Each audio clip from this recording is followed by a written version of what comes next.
സ്വാഗതം എല്ലാ പ്രേക്ഷകർക്കും വാർത്താരംഭത്തിലേക്ക് പ്രധാന വാർത്തകൾ. കറന്റ് ചാർജ് ഇന്ന് കൂട്ടിയേക്കും. യൂണിറ്റിന് 30 പൈസ വർധന വേണമെന്ന് KSEB. പുതുക്കിയ നിരക്കിന് ഡിസംബർ 1 മുതൽ പ്രാബല്യം.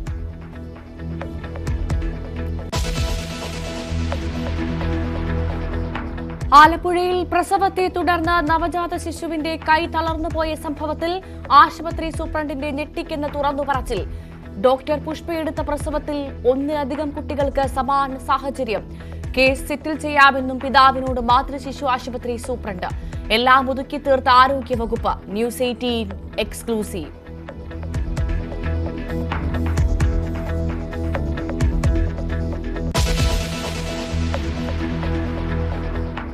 രണ്ടര വയസ്സുകാരി ആയമാർ ക്രൂരമായി ഉപദ്രവിച്ച ശിശുക്ഷേമ സമിതിയിൽ മെഡിക്കൽ പരിശോധന നടത്തും. കുട്ടികളെ പരിശോധിക്കാൻ പീഡിയാട്രീഷ്യന്മാരും സൈക്കോളജിസ്റ്റുമാരും ഉൾപ്പെട്ട പ്രത്യേക സംഘത്തെ ആവശ്യപ്പെടും.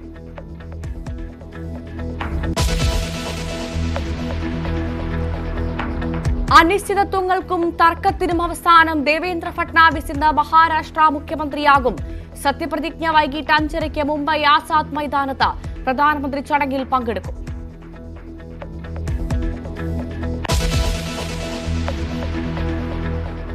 അല്ലു അർജുൻ ഫഹദ് ഫാസിൽ ചിത്രം പുഷ്പ 2 റിലീസിനിടെ ദുരന്തം. ഹൈദരാബാദ് സന്ധ്യ തിയേറ്ററിൽ തിക്കിലും തിരക്കിലും ഒരു മരണം. അപകടം. അല്ലു അർജുൻ സിനിമ കാണാനെത്തിയ പ്രീമിയർ ഷോയ്ക്ക് മുൻപ് കേരളത്തിലും പുഷ്പ 2 കാണാൻ ആരാധക പ്രവാഹം.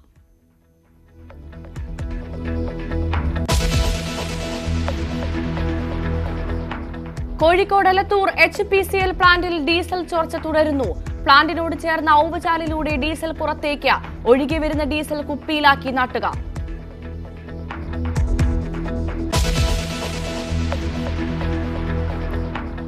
സിൽവർ ലൈൻ വരാനുള്ള സാധ്യത ഇന്നറിയാം. ദക്ഷിണ റെയിൽവേ ഉദ്യോഗസ്ഥരും കേരള പ്രതിനിധികളും തമ്മിലുള്ള ചർച്ച ഇന്ന് കൊച്ചിയിൽ. പദ്ധതി യാഥാർത്ഥ്യമാകുന്നത് സംബന്ധിച്ച് ഇന്നത്തെ ചർച്ച നിർണായകം.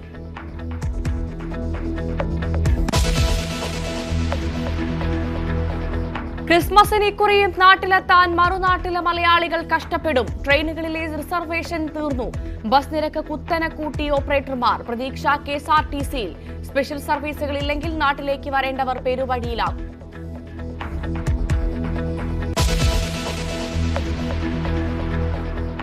സംഘർഷഭരിതമായ ബംഗ്ലാദേശിൽ പരിഷ്കരണ നടപടികളിലേക്ക് കടക്കുകയാണെന്ന് സർക്കാർ. ഷെയ്ഖ് ഹസീന ഭരണകൂടം രാജ്യത്തെ നശിപ്പിച്ച ഇടക്കാല പ്രസിഡന്റ് മുഹമ്മദ് യൂനസ്. ഹസീനയെ വിട്ടുകിട്ടാൻ ഇന്ത്യയോട് ആവശ്യപ്പെട്ടു.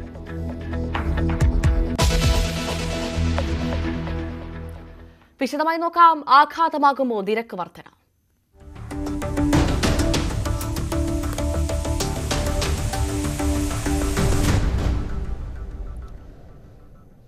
വൈദ്യുതി നിരക്ക് വർധന സംബന്ധിച്ച വിജ്ഞാപനം ഇന്ന് പ്രസിദ്ധീകരിച്ചേക്കും. ഡിസംബർ 1 മുതൽ മുൻകാല പ്രാബല്യത്തിലാകും നിരക്ക് വർധന. യൂണിറ്റിന് 30 പൈസ വർധനയാണ് KSEB ആവശ്യപ്പെട്ടിരിക്കുന്നത്. BV വിനോദ് നൽകും കൂടുതൽ വിവരങ്ങൾ. വിനോദ്, നിരക്ക് വലിയ രീതിയിൽ വർദ്ധിപ്പിക്കുകയാണെങ്കിൽ അത് സാധാരണക്കാരന്റെ തലക്കിട്ടടിക്കുന്ന നടപടിയാണെന്ന കാര്യത്തിൽ സംശയമില്ല. വൈദ്യുതി നിരക്ക് ചോക്കടിപ്പിക്കുമോ? ഭവ്യ, ഉയർന്ന വൈദ്യുതി നിരക്ക് എന്ന ആരോപണം പലകുറി ഉയർന്നു വന്നിട്ടുള്ളതാണ്. റെഗുലേറ്ററി കമ്മീഷന്റെ യോഗത്തിൽ ഉൾപ്പെടെ പൊതുജനങ്ങളുടെ ഭാഗത്തു നിന്നുള്ള കാര്യങ്ങൾ വിശദീകരിക്കാനുള്ള അവസരം ലഭിക്കുമ്പോഴെല്ലാം തന്നെ പൊതുവിൽ ഉയർന്നു വരുന്ന കാര്യം ഉയർന്ന വൈദ്യുതി നിരക്കിനെ കുറിച്ചാണ്.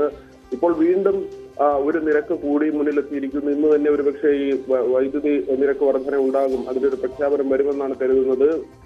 ഈ ഒരു നിലയിൽ മുന്നോട്ട് പോകാൻ കഴിയില്ല എന്നാണ് വൈദ്യുതി മന്ത്രി കഴിഞ്ഞ ദിവസം പ്രതികരിച്ചത്. റെഗുലേറ്ററി ബോർഡും KSEB ഉദ്യോഗസ്ഥരും തമ്മിലുള്ള ചർച്ച കഴിഞ്ഞ ദിവസങ്ങളിലായി പൂർത്തിയായിരുന്നു. യൂണിറ്റിന് 30 പൈസയാണ് കൂടുതലായി ഈടാക്കാൻ ഇപ്പോൾ KSEBയുടെ ശുപാർശയായി വന്നിട്ടുള്ളത്. സർക്കാർ ഇത് ആ തുക അല്ലെങ്കിൽ ഈ ഒരു നിർദ്ദേശം അംഗീകരിക്കുമോ എന്നതാണ് പ്രധാനപ്പെട്ട കാര്യം. ഒരുപക്ഷെ 10 പൈസയോ 20 പൈസയോ എന്ന നിരക്കിൽ ഈ ഒരു വർധന താഴ്ന്നേക്കും. എങ്കിൽ തന്നെയും ഉപഭോക്താക്കളെ സംബന്ധിച്ച് അത് വലിയ തിരിച്ചടിയാണ്. മാത്രമല്ല KSEBയുടെ മറ്റൊരു ശുപാർശ കൂടിയുണ്ട്. അത് സമ്മർ താരിഫ് എന്ന നിലയ്ക്ക് ജനുവരി മുതൽ മെയ് മാസം വരെ യൂണിറ്റിന് 10 പൈസ അധികം ഈടാക്കാനുള്ളതാണ്. ഒരുപക്ഷെ സർക്കാർ ഈ നിർദ്ദേശം അംഗീകരിച്ചേക്കില്ല. ഏതായിരുന്നാലും 115 115.94 ദശലക്ഷം യൂണിറ്റ് ആണ് റെക്കോർഡ് ഉപഭോഗമായി രേഖപ്പെടുത്തിയിട്ടുള്ളത്. ഈ വർഷം മെയ്യിലായിരുന്നു അത്തരമൊരു കണക്കിലേക്ക് കാര്യങ്ങൾ പോയത്. അതിൽ 93.13 ദശലക്ഷം യൂണിറ്റ് വൈദ്യുതി പുറത്തുനിന്ന് വാങ്ങുകയായിരുന്നു. മെയ്യിൽ ആദ്യ ദിനങ്ങളിൽ 90 ദശലക്ഷം യൂണിറ്റിന് മേൽ വൈദ്യുതി വാങ്ങേണ്ടി വരികയും ചെയ്തു. അണക്കെട്ടുകളിലെ നീരൊഴുക്ക് ഗണ്യമായി കുറഞ്ഞത് വൈദ്യുതോൽപാദനത്തെ കാര്യമായി ബാധിച്ചിരുന്നു. അതോടൊപ്പം തന്നെ 3 കരാറുകൾക്കുണ്ടായിരുന്നു. ദീർഘകാലാടിസ്ഥാനത്തിൽ 3 കമ്പനികളിൽ നിന്ന് ₹4.26 465 മെഗാവാട്ട് വൈദ്യുതി 7 വർഷമായി വാങ്ങിക്കൊണ്ടിരുന്നതാണ്. അത് ആ കരാറുകൾ റദ്ദാകുന്ന സാഹചര്യമുണ്ടായി. അടുത്തിടെയാണ് ആ കരാറുകൾ റദ്ദായി പോയത്. അത് ഉദ്യോഗസ്ഥ തലത്തിലെ വീഴ്ചയാണ് എന്ന തരത്തിലുള്ള ചില വിവരങ്ങൾ പുറത്തു വരികയും ചെയ്തിരുന്നു. ഇത് വലിയ തോതിൽ തിരിച്ചടിയായി. ഇതിന്റെ എല്ലാ ഭാരവും വരുന്നത് പൊതുജനങ്ങളുടെ മേലേക്കാണ്. അതാണ് വിനോദ്, ഈ നിത്യോപയോഗ സാധനങ്ങളുടെ ഒക്കെ വില കുത്തനെ ഉയർന്നതിന് പിന്നാലെയാണ് ഇപ്പോൾ വീണ്ടും ഇരുട്ടടിയായി സാധാരണക്കാരുടെ തലയിലേക്ക് ഈ വൈദ്യുതി നിരക്കും കൂടുന്നത്. അത് വലിയ തരത്തിൽ അവരെ ബാധിക്കുമെന്ന കാര്യത്തിൽ സംശയമില്ല. ഈ സർക്കാർ ഈ നിരക്ക് കൂട്ടുന്നതിനോട് യോജിപ്പ് തന്നെയാണല്ലോ അല്ലേ? തീർച്ചയായും ഈ നിലയ്ക്ക് മുന്നോട്ട് പോകാൻ കഴിയില്ല എന്ന കാര്യം തന്നെയാണ് വൈദ്യുതി മന്ത്രി പറയുന്നത്. അതുകൊണ്ട് തന്നെ നിരക്ക് വർധന സർക്കാർ അംഗീകരിക്കും. അത് എത്ര തുക വരെ ആകും എന്നതാണ് പ്രധാനപ്പെട്ട കാര്യം. ഓരോ കുടുംബങ്ങളെ സംബന്ധിച്ചും സാധാരണക്കാരെ സംബന്ധിച്ച് വൈദ്യുതി നിരക്ക് ഇപ്പോൾ താങ്ങാനാകാത്ത വിധം ഉയർന്ന സാഹചര്യമുണ്ട്. ശരാശരി കുടുംബങ്ങളെല്ലാം തന്നെ വലിയ പ്രതിസന്ധിയിലേക്ക് പോകുന്ന ഒരു നില സംസ്ഥാനത്തുണ്ട്. ഇപ്പോഴും ഭീതിയോടുകൂടിയാണ് ജനങ്ങൾ ഇരിക്കുന്നത്. എത്ര രൂപയാകും ഇനി വർദ്ധിക്കുക എന്നത് വലിയ ആശങ്കയിലും ഭീതിയിലുമാണ് ജനങ്ങൾ അത് കാത്തിരിക്കുന്നത്. 2017 യൂണിറ്റിന് 30 പൈസ വർദ്ധിപ്പിച്ചിരുന്നു. അതിന്റെ ഒരു ശതമാന കണക്ക് നോക്കിയാൽ 4.77% എന്ന നിലയ്ക്കായിരുന്നു ഏറ്റവും കൂടുതൽ. അതായത് ഈ കഴിഞ്ഞ ഒരു 4 തവണത്തെ വർധന പരിശോധിക്കുമ്പോൾ 2022 ഉയർന്ന നിരക്ക് വർധനയുണ്ടായത്. 6.59% വർധനയുണ്ടായി. അന്ന് യൂണിറ്റിന് 40.63 പൈസയുടെ വർധനയാണ് ഉണ്ടായത്. അത് ആകെയുള്ള ബിൽ തുകയുടെ ഭാഗമായി വരുമ്പോൾ ഉയർന്ന തുക നൽകേണ്ടി വരുന്ന നിലയിലേക്ക് പോകും. 2023 യൂണിറ്റിന് 24 പൈസ വർദ്ധിച്ചിരുന്നു. 2019 യൂണിറ്റ് 40 പൈസയാണ് വർദ്ധിച്ചത്. ഏതാണ്ട് 40 പൈസയ്ക്ക് മുകളിൽ വരെ യൂണിറ്റിന് വർദ്ധിച്ച സാഹചര്യങ്ങളുണ്ട്.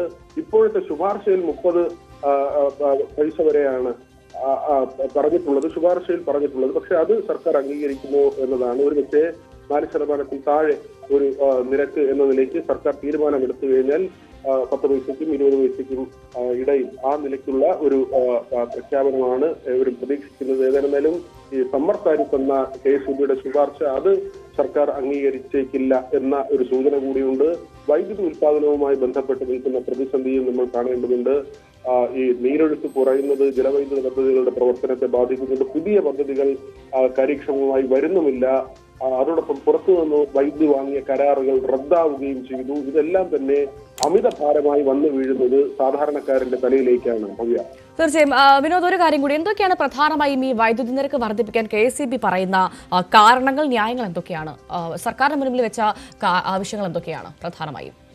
ഈ 2 കാര്യവും തന്നെയാണ് നമ്മൾ സൂചിപ്പിച്ച 2 കാര്യവും തന്നെയാണ് പ്രധാനമായും ഉള്ളത്. ഒന്ന്, ഈ വൈദ്യുതി ഉൽപാദനത്തിൽ സ്വന്തം നിലയ്ക്കുള്ള ഉൽപാദനമുണ്ട്. ആ ഉൽപാദനത്തിലുണ്ടായിട്ടുള്ള കുറവ്, അത് ഈ ഡാമുകളിലെ സംഭരണ ശേഷിയുണ്ട്, നീരൊഴുക്കുണ്ട്. ഇതിൽ കുറവ് വരുമ്പോൾ സ്വാഭാവികമായും വൈദ്യുതി ഉൽപാദനത്തെ ബാധിക്കുന്ന നിലയുണ്ടാകും. അതോടൊപ്പം തന്നെയാണ് പ്രധാനമായും 3 കമ്പനികളുമായി ഉണ്ടായിരുന്ന കരാറുകൾ. അത് 7 വർഷമായി വാങ്ങിയിരുന്നതാണ്. 3 കമ്പനികളിൽ നിന്ന് വൈദ്യുതി വാങ്ങിയിരുന്ന നിലയുണ്ടായിരുന്നു. അത് ഇല്ലാതായി പോകുന്ന, ആ കരാറുകൾ റദ്ദായി പോകുന്ന സാഹചര്യം ഉണ്ടായി.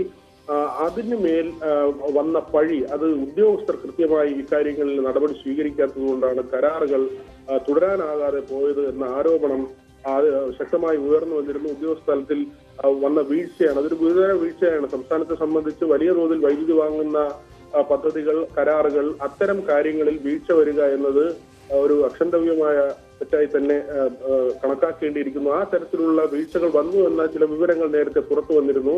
ഏതായിരുന്നാലും അതിനപ്പുറത്തേക്ക് ഈ കരാറുകളുമായി ബന്ധപ്പെട്ട് അത് കൂടുതൽ പുതുക്കുന്നതിനോ അല്ലെങ്കിൽ അങ്ങനെയുള്ള കരാറുകളുമായി, വലിയ കരാറുകളുമായി മുന്നോട്ട് പോകുന്ന സാഹചര്യവുമില്ല. ആണവ പദ്ധതികളെ കുറിച്ചുള്ള ചർച്ച സംസ്ഥാനത്ത് നടത്താൻ പോലും കഴിയാത്ത സാഹചര്യം ഉണ്ട്. അത് നമുക്കറിയാവുന്നതാണ്. കൂടംകുളത്ത് ഒരു പക്ഷേ ആണവ നിലയം വരികയും അതിൽ നിന്നുള്ള വൈദ്യുതി ഉൽപാദനത്തിന്റെ ഒരു വിഹിതം സംസ്ഥാനത്തിന് ലഭിക്കുകയും ചെയ്യുന്ന സാഹചര്യം ഉണ്ടെങ്കിൽ കൂടിയും സംസ്ഥാനത്ത് അങ്ങനെയുള്ള പദ്ധതികളെ പിന്തുണയ്ക്കുന്ന അല്ലെങ്കിൽ അത് അത്തരം ചർച്ചകൾ വരുമ്പോൾ തന്നെ വലിയ വിവാദങ്ങളിലേക്ക് പോകുന്ന സാഹചര്യമുണ്ട്. അതിന്റെ രണ്ട് വശങ്ങളുണ്ട്. സ്വാഭാവികമായും അതിന്റെ സാങ്കേതികമായ കാര്യങ്ങൾ, ശാസ്ത്രീയമായ കാര്യങ്ങൾ, ഇതിലെല്ലാം തന്നെ വിശദമായ ചർച്ചകൾ നടക്കേണ്ടതുണ്ട്. എന്നാൽ നേരത്തെ ഉള്ള രീതിയിൽ ജലവൈദ്യുത പദ്ധതികൾ ഉൾപ്പെടെയുള്ള കാര്യങ്ങൾ, അതിൽ ജലവൈദ്യുത പദ്ധതികൾ, പുതിയ പദ്ധതികൾ വരുന്നില്ല. അല്ലെങ്കിൽ അത്തരം കാര്യങ്ങളിലും പരിസ്ഥിതിവാദം വലിയ തോതിൽ ഉയർന്നു വരികയും അതെല്ലാം തന്നെ മുന്നോട്ട് കൊണ്ടുപോകാൻ കഴിയാത്ത സാഹചര്യവുമുണ്ട്. പിന്നെയുള്ളത് പുറത്തുനിന്ന് വൈദ്യുതി വാങ്ങുക എന്നതാണ്. പലപ്പോഴും ഉയർന്ന വിലയ്ക്കാണ് അങ്ങനെ പുറത്തു നിന്നുള്ള വൈദ്യുതി വാങ്ങുന്നത്. അതിൽ ഉൾപ്പെട്ട കരാറുകൾ റദ്ദായി പോയി. ഇതും സംസ്ഥാനത്തെ സംബന്ധിച്ച് വലിയ തിരിച്ചടിയാണ്. സ്വാഭാവികമായും നമ്മൾ വ്യവസായ രംഗത്തൊക്കെ വലിയ കുതിപ്പ് പ്രതീക്ഷിക്കുമ്പോൾ അല്ലെങ്കിൽ വ്യവസായ സൗഹൃദമായി കേരളം മാറാൻ പോകുന്നു എന്ന് പറയുമ്പോൾ വ്യവസായത്തിന് തിരിച്ചടിയാകുന്ന, ഗാർഹിക ഉപഭോക്താക്കൾക്ക് തിരിച്ചടിയാകുന്ന വലിയ പ്രതിസന്ധിയിലേക്ക് കാര്യങ്ങൾ പോകുന്ന ഒരു നില കൂടി ഇപ്പോൾ ഉണ്ട്. തീർച്ചയായും. എന്തായാലും ഉപതെരഞ്ഞെടുപ്പ് കഴിഞ്ഞു. അതിനുശേഷം ഇപ്പോഴിതാ നിത്യോപയോഗ സാധനങ്ങളുടെ വില കുത്തനെ ഉയർന്നു. അതിനുശേഷം വീണ്ടും സാധാരണക്കാരന്റെ തലയ്ക്കടിയേറ്റതുപോലെ തന്നെ ഇതാ വൈദ്യുതി നിരക്ക് വർദ്ധിക്കുകയാണ്. ഇനി എന്തൊക്കെ കാര്യത്തിന് സാധാരണക്കാരൻ മുണ്ട് മുറുക്കി ഉടുക്കേണ്ടി വരും എന്ന് മാത്രമേ അറിയാനുള്ളൂ. വി വിനോദാണ് വിശദ വിവരങ്ങൾ പങ്കുവച്ചത്. മറ്റു വാർത്തയിലേക്ക്. ചികിത്സ വേണ്ടത് ഡോക്ടർക്ക്.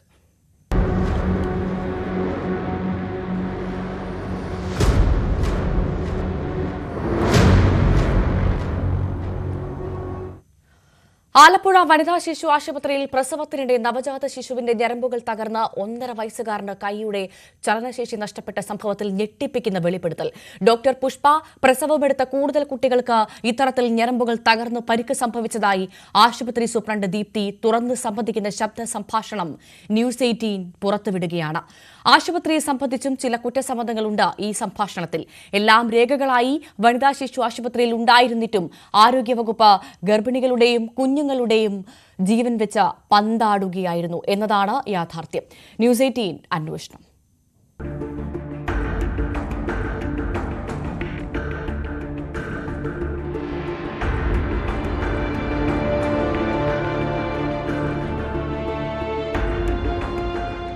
ഇത്രയും നെഗ്ലിജൻസ് ആയിട്ട് കാണിക്കാൻ നേരത്ത് ഈ ഡോക്ടറിനൊക്കെ അവിടെ വെച്ചുകൊണ്ടിരിക്കേണ്ട കാര്യങ്ങളുണ്ട്. അവർ പറഞ്ഞ് ഇത്ര ചിലവായതല്ല, ഇത്ര കോമ്പൻസേഷൻ കറക്റ്റ് ചെയ്ത് തരാം എന്നൊക്കെയാണ് എൻ്റെ അടുത്ത് പറഞ്ഞത്. അതുപോലെ തന്നെ ഡോക്ടറിനെ കൊണ്ട് മാപ്പ് പറയിപ്പിക്കാം. ആലപ്പുഴയിലെ വനിതാ ശിശു ആശുപത്രി സൂപ്രണ്ട് ഡോക്ടർ ദീപ്തിയും പ്രസവത്തിനിടയിൽ ബ്രേച്ചിൽ പ്ലെക്സ് ഇഞ്ചുറി സംഭവിച്ച പിന്നീട് കൈയുടെ ചലനശേഷി തന്നെ നഷ്ടപ്പെട്ട 1.5 വയസ്സുകാരൻ വിഹാന്റെ അച്ഛൻ വിഷ്ണുവുമായുള്ള സംഭാഷണമാണ് നിങ്ങൾ കേൾക്കുവാൻ പോകുന്നത്. ഈ സംഭാഷണത്തിൽ തങ്ങളുടെ കുട്ടിക്ക് മാത്രമല്ല ഇങ്ങനെ സംഭവിച്ചതെന്ന് വിഷ്ണു പറയുമ്പോൾ, വിഹാൻ ജനിച്ച അതേ സമയത്ത് ഡോക്ടർ പുഷ്പ പ്രസവമെടുത്ത 2 കുട്ടികൾക്ക് കൂടി സമാനമായ രീതിയിൽ തോളലിനും ഞരമ്പുകൾക്കും പരിക്കു പറ്റിയിരുന്നതായി ആശുപത്രി സൂപ്രണ്ട് ലാഘവത്തോടെ തുറന്നു സമ്മതിക്കുന്നു. മാഡം നമ്മുടെ അടുത്ത് ഇപ്പം മാഡത്തിനോട് വിശ്വാസം ഉള്ളതുകൊണ്ട് മാഡം പറയുന്നു മോനെ 3 മാസം ഇല്ല 6 മാസം കൊണ്ട് ശരിയാവും, കൊച്ചിൻ്റെ കൈ റെഡിയാവും എന്ന് പറയാൻ നേരത്ത് നമ്മളൊരു ഡോക്ടറെ കൊടുക്കുന്ന നമ്മളൊരു ഇതുണ്ട്. ഡോക്ടറായാലും 90% ആളുകളും അങ്ങനെയാണ്. ഇവിടെ ഇതിന് മുമ്പും ആ വർഷം 3 പിള്ളേർക്ക് ഉണ്ടായിട്ടുണ്ട്. ഇദ്ദേഹം പരാതി അന്ന് എന്നോടൊന്ന് പറഞ്ഞിട്ട് പോയില്ലേ. അതിനുശേഷം ആ 2 പേരെയും ഞാനിവിടെ ഒന്ന് വരുത്തി കണ്ടു. അവർ 2 പേരും മെഡിക്കലായിട്ട് ഇരിക്കുകയാണ്, യാതൊരു പ്രശ്നവുമില്ല. കാരണം ഇഞ്ചുറിയുടെ ആ ഒരു എമൗണ്ട് ഇത് ഇദ്ദേഹത്തിൻ്റെ ആ മാസം തന്നെ ഒരു കുട്ടി, പിന്നെ അല്ലാതെ ഒരു കുട്ടി, ആ 3 പേർക്കായിരുന്നു ആ ഒരു എൻ്റെ വർഷത്തിൽ നമുക്ക് മൊത്തം 2200ഓളം ഡെലിവറി ഉണ്ടായിരുന്നു. അതിൽ 3 പേർക്കാണ് കൈക്ക് പ്രോബ്ലം ഉണ്ടായത്. അല്ല, അതിന് മുന്നേ ഇവർക്കെതിരെ റിപ്പോർട്ടുണ്ട്. അതിന് മുന്നേ ഇവർക്കെതിരെ 3-4 നെഗ്ലിജൻസ് ഓൾറെഡി നെഗ്ലിജൻസ് ഉണ്ട് ഓൾറെഡി ഉണ്ട്. പിന്നെ എന്തുകൊണ്ടാണ് ഇവിടെ ഇങ്ങനെ ഞാൻ പേടിച്ചു പോയി. ഞാൻ കൊച്ചുങ്ങളൊക്കെ ഇതുപോലെയാണോ അദ്ദേഹം ഇങ്ങനെയാണെന്ന് പറഞ്ഞപ്പോഴേ നമ്മൾ എനിക്ക് മെഡിക്കൽ സയൻസിന്റെ ഭാഗമായതുകൊണ്ട് തന്നെ ഇത് ശരിയാവുന്നുള്ളത് കുറച്ച് സമയം കൊണ്ട് റിവേഴ്സിബിൾ എന്നാണ് പറയുന്നത്. അപ്പോൾ അതുകൊണ്ട് അങ്ങനെയല്ലേ എന്ന് പറഞ്ഞ് ഞാൻ ആ കൊച്ചുങ്ങളോട് പറഞ്ഞു. ഞാൻ പറഞ്ഞു ഇങ്ങോട്ട് വരുമോ എന്ന് പറഞ്ഞുകൊണ്ട് ഫംഗ്ഷൻ നടത്തി ഞാൻ 2 പേരും വിളിച്ചായിരുന്നു. അപ്പോൾ അവർ 2 പേരും വിളിച്ചു.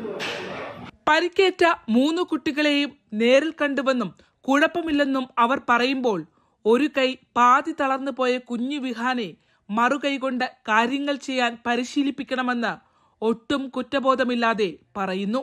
നമുക്കിപ്പോൾ എന്തെങ്കിലും ഇപ്പം ആരുടെ കുഴപ്പം കൊണ്ടാണെങ്കിലും അല്ലാതെ ആണെങ്കിലും സംഭവിച്ചു കഴിഞ്ഞാൽ ഇത് സംഭവിച്ചതിനോട് നമ്മൾ എങ്ങനെ മാക്സിമം പൊരുത്തപ്പെടുന്നു എന്നുള്ളതാണ് നമ്മുടെ ജീവിതത്തിൽ ഇരിക്കുന്നത്. അതല്ലാതെ അതിനെ പഴിച്ചും അതിൻ്റെ പുറത്ത് നമ്മൾ കളയാനുള്ളതല്ല. അവർക്കെതിരെ നമ്മളെല്ലാം ലീഗൽ നടപടി എടുക്കണം. അതുകൂട്ടത്തിൽ വെച്ച് നമ്മുടെ ജീവിതം നമ്മുടേതാണ്, അതിൻ്റെ സന്തോഷങ്ങൾ നമുക്ക് മാത്രം അവകാശപ്പെട്ടതാണ്. അത് കൊച്ചിൻ്റെ ഒരു കാര്യമോ അല്ലെങ്കിൽ കൊച്ചിൻ്റെ എന്തെങ്കിലും വന്നെന്ന് പറഞ്ഞിട്ടില്ല. ആ ചിന്തകളൊക്കെ അങ്ങോട്ട് മാറ്റുക. അവനെ വളരെയധികം മിടുക്കനാക്കുക. അവനെ വളരെ ലോകത്തെ ഏറ്റവും മിടുക്കനായ ഭാവയുടെ വളരണം. അതിനുള്ള എല്ലാ സപ്പോർട്ടും കൊടുക്കുക. അത് നല്ല ബുദ്ധിയൊക്കെ ഇല്ലേ? 30-ാം തീയതി റിപ്പോർട്ട് തയ്യാറാക്കാന്നാണ് എനിക്ക് തരാമെന്നാണ് പറഞ്ഞത്. ഡോക്ടറിന്റെ 30-ാം തീയതി ആകും. അവർക്കുള്ള എല്ലാ ഫയലെല്ലാം അറ്റാച്ച് ചെയ്തിട്ടുണ്ട്. 30-ാം തീയതി ഡോക്ടർ ഒരു ഇത് പറയും. അത് നിങ്ങളെ വിളിച്ചറിയിക്കാന്ന് പറഞ്ഞു. അത് അറിയിക്കാത്ത മുഖാന്തരം ഞാൻ നേരെ അകത്തോട്ട് കയറുമായിരുന്നു. അവരുടെ വായിന്ന് തന്നെ നമുക്കിത് കേൾക്കുന്നത്. ആശുപത്രിയിൽ നിന്നും മറ്റൊരാശുപത്രിയിലേക്ക് റെഫർ ചെയ്യുമ്പോൾ കുട്ടിയുടെ ആരോഗ്യസ്ഥിതിയെ സംബന്ധിച്ച വിശദമായ റിപ്പോർട്ട് കേസ് ഷീറ്റിൽ രേഖപ്പെടുത്തണം. ആശുപത്രിയിലെ daily report book, reference register എന്നിവിടങ്ങളിലും റെഫർ ചെയ്യുന്ന കാര്യം കാര്യകാരണസഹിതം കുറിക്കണം. ഇത്രയധികം ആധികാരിക രേഖകൾ ഉണ്ടായിട്ടും പരിക്കേറ്റ 3 കുഞ്ഞുങ്ങളെക്കുറിച്ചറിയാൻ ആരോഗ്യവകുപ്പിന് 1.5 വർഷം എടുക്കേണ്ടി വന്നു എന്ന ചോദ്യമാണ് ഞെട്ടിക്കുന്നത്. വിഷ്ണുവിന്റെ പരാതിയിന്മേൽ സൗത്ത് പോലീസ് ഡോക്ടർ പുഷ്പയ്ക്കെതിരെ പുതിയ കേസെടുത്തെങ്കിലും കുടുംബത്തിന് നീതി കിട്ടുമെന്ന കാര്യത്തിൽ ഒരു ഉറപ്പുമില്ല. ഈ കേസിലും ചികിത്സാ പിഴവിനെ സംബന്ധിച്ച് നിർണായക തീരുമാനമെടുക്കേണ്ടത് ഡോക്ടർമാർ ഭൂരിഭാഗമുള്ള മെഡിക്കൽ ബോർഡാണ്. പക്ഷേ എല്ലാം അറിഞ്ഞിട്ടും ആരോഗ്യവകുപ്പിന്റെ മൗനമാണ് ഏറ്റവും മനസാക്ഷിരഹിതം. ഇവിടെ പിഴവ് തുറന്ന് സമ്മതിച്ചിരിക്കുന്നത് വനിതാ ശിശു ആശുപത്രിയിലെ ഉത്തരവാദിത്തപ്പെട്ടവർ തന്നെയാണ്. ഇനിയെങ്കിലും കുറ്റക്കാർക്കെതിരെ നടപടി സ്വീകരിക്കുമോ? ഈ ചോദ്യം ന്യൂസ് 18 ഉന്നയിക്കുന്നത് ഇരയാക്കപ്പെട്ട ഒരുപാട് മനുഷ്യർക്ക് വേണ്ടിയാണ്. ക്യാമറമാൻ പ്രശാന്ത് മംഗലശ്ശേരിക്കൊപ്പം ആലപ്പുഴയിൽ നിന്നും ശരണ്യ സ്നേഹജൻ, ന്യൂസ് 18. ഈ ഞെട്ടിക്കുന്ന വാർത്ത പ്രേക്ഷകരിലേക്ക് എത്തിച്ച ഞങ്ങളുടെ പ്രതിനിധി ശരണ്യ സ്നേഹജൻ ചേരുന്നു കൂടുതൽ വിവരങ്ങളുമായി. ശരണ്യ, ആരോഗ്യരംഗത്ത് നമ്പർ 1 എന്ന് അവകാശപ്പെടുന്ന, നമ്മൾ അഹങ്കരിക്കുന്ന നമ്മുടെ നാട്ടിൽ തന്നെയാണ് ഈ ഞെട്ടിപ്പിക്കുന്ന വെളിപ്പെടുത്തൽ നമ്മളിപ്പോൾ പ്രേക്ഷകരിലേക്ക് എത്തിക്കുന്നത്. ആരോഗ്യരംഗത്തെ ഗുരുതര അനാസ്ഥ എന്ന് തന്നെ പറയേണ്ട സംഭവം. ആരാണ് ശരണ്യ ഇവിടെ കണ്ണടച്ചിരുട്ടാക്കുന്നത്?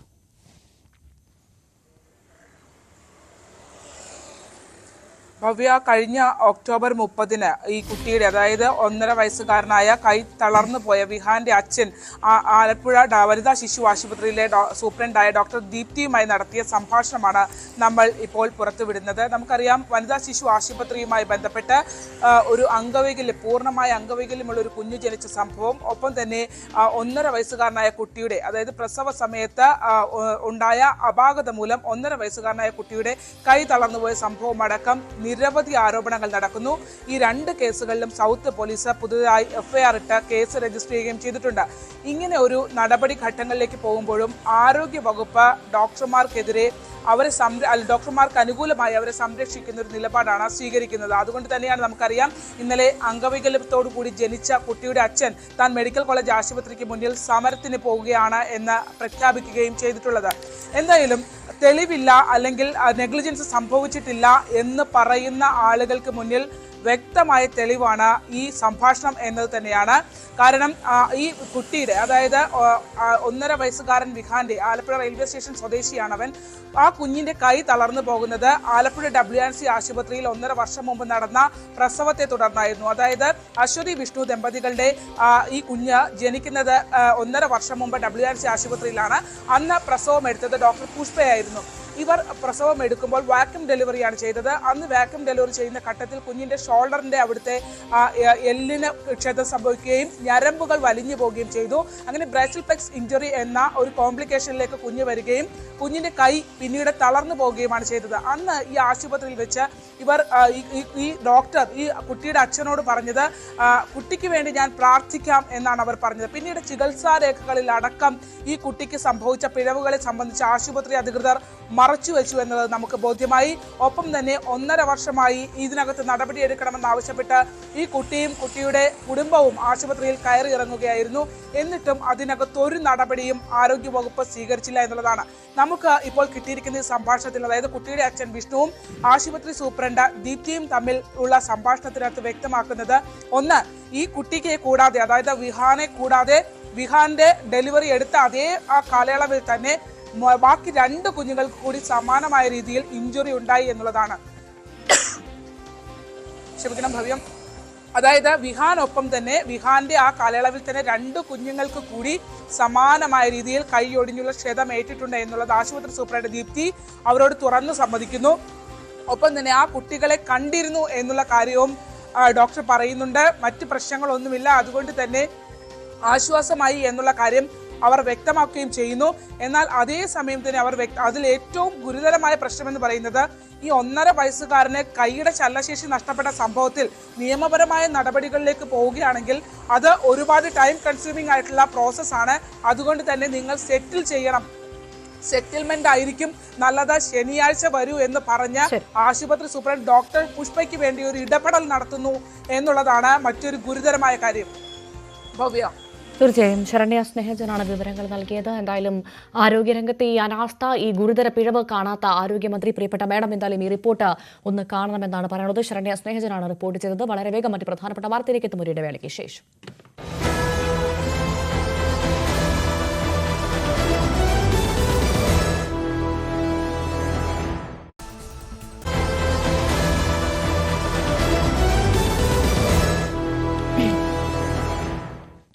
തിരികെ വാർത്തയിലേക്ക്. കോഴിക്കോട് എലത്തൂർ HPCL-ൽ ഡീസൽ ചോർച്ച തുടരുന്നു. ഇന്ന് രാവിലെ കമ്പനിയോട് ചേർന്ന ഓവുചാലിൽ നിന്ന് ലഭിക്കുന്നത് ശുദ്ധമായ ഡീസലാണ്. ഡീസൽ നാട്ടുകാർ കുപ്പിയിൽ കൊണ്ടുപോകുന്നതും കാണാം. MS അനീഷ് കുമാർ നൽകും വിവരങ്ങളുമായി. അനീഷ്, ഇതെന്താണ് സംഭവം? അനീഷിലേക്ക് എത്താം. എന്തായാലും കോഴിക്കോട് എലത്തൂർ HPCL-ൽ ഡീസൽ ചോർച്ച തുടരുകയാണ്. ഇന്ന് രാവിലെ കമ്പനിയോട് ചേർന്ന ഓവുചാലിൽ നിന്ന് ലഭിക്കുന്നത് ശുദ്ധമായ ഡീസലാണ്. ഡീസൽ നാട്ടുകാർ കുപ്പിയിൽ കൊണ്ടുപോകുന്നതും കാണാം. ഇന്നലെയോടുകൂടിയാണ് ഈ ഒരു സംഭവം ഉണ്ടായത്. നാട്ടുകാർ വലിയ പ്രതിഷേധത്തിലുമായിരുന്നു ഇത്തരത്തിലുള്ള ഡീസൽ ചോർച്ചയിൽ. കോഴിക്കോട് എലത്തൂർ HPCL-ലാണ് ഇത്തരത്തിലുള്ള ഡീസൽ ചോർച്ച നടന്നത്. ഇന്ന് രാവിലെയാണ് കമ്പനിയോട് ചേർന്ന ഓവുചാലിൽ നിന്ന് ശുദ്ധമായ ഡീസലാണ് ലഭിക്കുന്നതെന്നാണ് മനസ്സിലാക്കുന്നത്. MS അനീഷ് കുമാർ ചേരുന്നു. നമുക്ക് ആ ദൃശ്യങ്ങളും കാണാം. അനീഷ്, എന്താണ് സംഭവം? ഈ ഡീസൽ ചോർച്ച അത് അടച്ചിട്ടുണ്ടോ?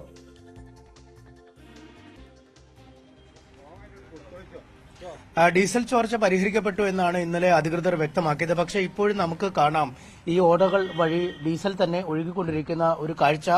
ഇന്നലെ ഈ ജലം കലർന്ന ഡീസലാണ് ഒഴുകിയിരുന്നെങ്കിൽ ഇന്നിപ്പോൾ ശുദ്ധമായ ഡീസലായി, അതായത് വേണമെങ്കിൽ ഉപയോഗിക്കാൻ കഴിയുന്ന തരത്തിലുള്ള ഡീസലായി തന്നെയാണ് ഒഴുകിക്കൊണ്ടിരിക്കുന്നത്. നിരവധി പേരാണ് നാട്ടുകാർ ഈ ഡീസൽ പകർത്തിക്കൊണ്ട് പോകുന്നതിനായി ഇവിടേക്ക് എത്തിക്കൊണ്ടിരിക്കുന്നത്. കുപ്പികളിലും കന്നാസുകളിലും ഒക്കെയായാണ് ആളുകൾ ഈ ഡീസൽ ഇവിടെ നിന്നും ഊറ്റിക്കൊണ്ടു പോകുന്ന കാഴ്ച നമുക്ക് കാണാൻ കഴിയുന്നത്. ഇപ്പോൾ നമുക്ക് കാണാം ഈ സ്പോഞ്ച് പോലുള്ള വസ്തുക്കളൊക്കെ ഉപയോഗിച്ചാണ് ഈ ഡീസൽ വലിച്ചെടുക്കുന്നത്. ഇതിലെ ഫുള്ള് ഡീസൽ പുറത്തേക്ക് ഒന്ന് കൊടുക്കാം. അതിൻ്റെ ഉള്ളിൽ നിന്ന് ഒരു അടച്ചെന്നൊക്കെ വെറുതെ പറയാം. പ്രശ്നം തന്നെ അവിടെ എല്ലാവർക്കും, നാട്ടുകാർക്ക് എല്ലാവരും. ഇന്നലെ കുറെ കൂടെ വെള്ളം കലർന്നായിരുന്നല്ലോ, ഇന്ന് വെള്ളത്തിന്റെ അളവ് കുറവുണ്ടെന്ന്. ഇന്ന് വെള്ളത്തിന് അളവ് കുറവുണ്ട്. ഫുള്ള് ഡീസൽ തന്നെ പുറത്തേക്ക് വരുന്നത്. ഓവർഫ്ലോ ഒന്നല്ലേ, ടാങ്ക് ലീക്കായതിനെ കൊണ്ട് പുറത്തേക്ക് പോരും. അത് ഫുള്ളായിട്ട് ഓവർഫ്ലോ അല്ലെന്നാണ് നിങ്ങൾ വിശ്വസിക്കുന്നത്? ഓവർഫ്ലോ ആണെങ്കിൽ അത് ഇപ്പോഴേ അവസാനിക്കട്ടെ. അവര് മാനേജർ, നിങ്ങളെ ചാനലൊക്കെ കണ്ടില്ല, മാനേജർ പറയും 200-300 ലിറ്റർ പോയിന്നാണ്. ഞങ്ങൾ ഇവിടെ നിൽക്കുമ്പോൾ 12 ബാരൽ കൊണ്ടുപോയി. ഇന്നലെ 11 വരെ 2500 ലിറ്റർ കൊണ്ടുപോയി. 6:00ക്ക് ശേഷമാണ് വലിക്കാൻ തുടങ്ങിയത്. ബാക്കി 3:30 മുതൽ 6 വരെ 3 മണിക്കൂർ ബാക്കി കടലിലേക്ക് പോയതാ. ഈ ഡ്രൈനേജ് നേരെ പുഴയിൽ കൂടെ കടലിലേക്കാണ് പോകുന്നത്. അവിടെ മീനൊക്കെ ചക്കത്തേക്ക് അടിക്കൊക്കെ നശിച്ചു പോകുന്ന സാഹചര്യമാണ്.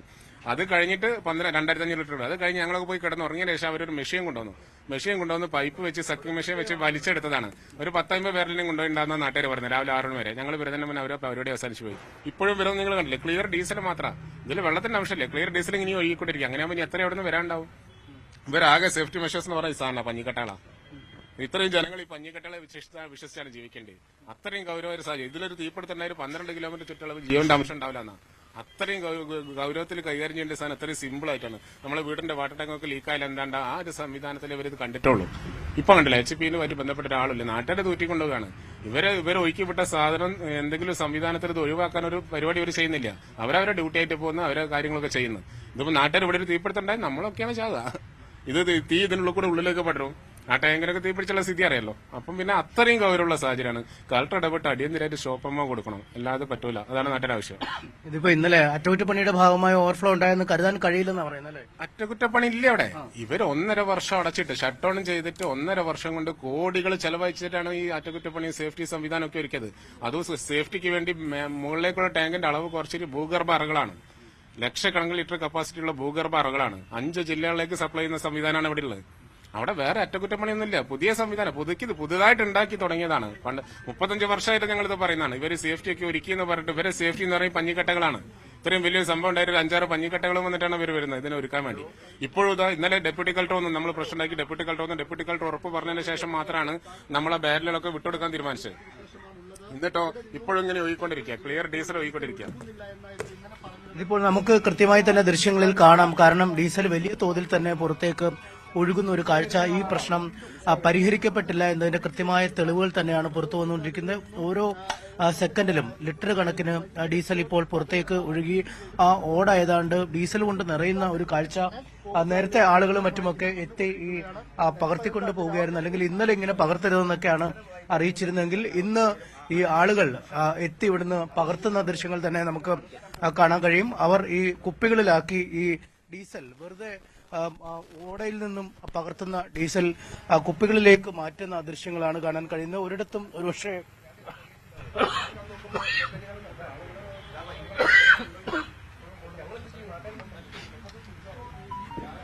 ചേട്ടാ ഇത് എന്ത് ചെയ്യാനാ കൊണ്ടുപോകുന്നത്? ഇത് പാചകം ഉണ്ടാക്കണം, സ്റ്റൗവിൽ ഒഴിക്കാനാ. കുഴപ്പമൊന്നുമില്ല, നല്ല ഡീസലാണ്. വെള്ളമൊക്കെ കളഞ്ഞിട്ട് എടുത്ത് ഒഴിക്കാൻ നിർത്താം. ഇത് എത്ര കൊണ്ടുപോയിപ്പോ ഇതുവരെ?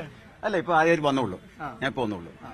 നമുക്ക് കാണാം ദൃശ്യങ്ങളിലൊക്കെ മറ്റിടങ്ങളിലും ആളുകൾ ഈ ഡീസൽ പകർത്തിയെടുക്കുന്ന കാഴ്ച. ഒപ്പം ആ ഓടയിൽ ഏതാണ്ട് പൂർണ്ണമായി ഡീസലാണ് ഒഴുകിയെത്തിയിരിക്കുന്നത്. ജലത്തിന്റെ അംശം തീരെ കുറഞ്ഞിരിക്കുന്ന ഒരു കാഴ്ചയാണ് കാണാൻ കഴിയുന്നത്.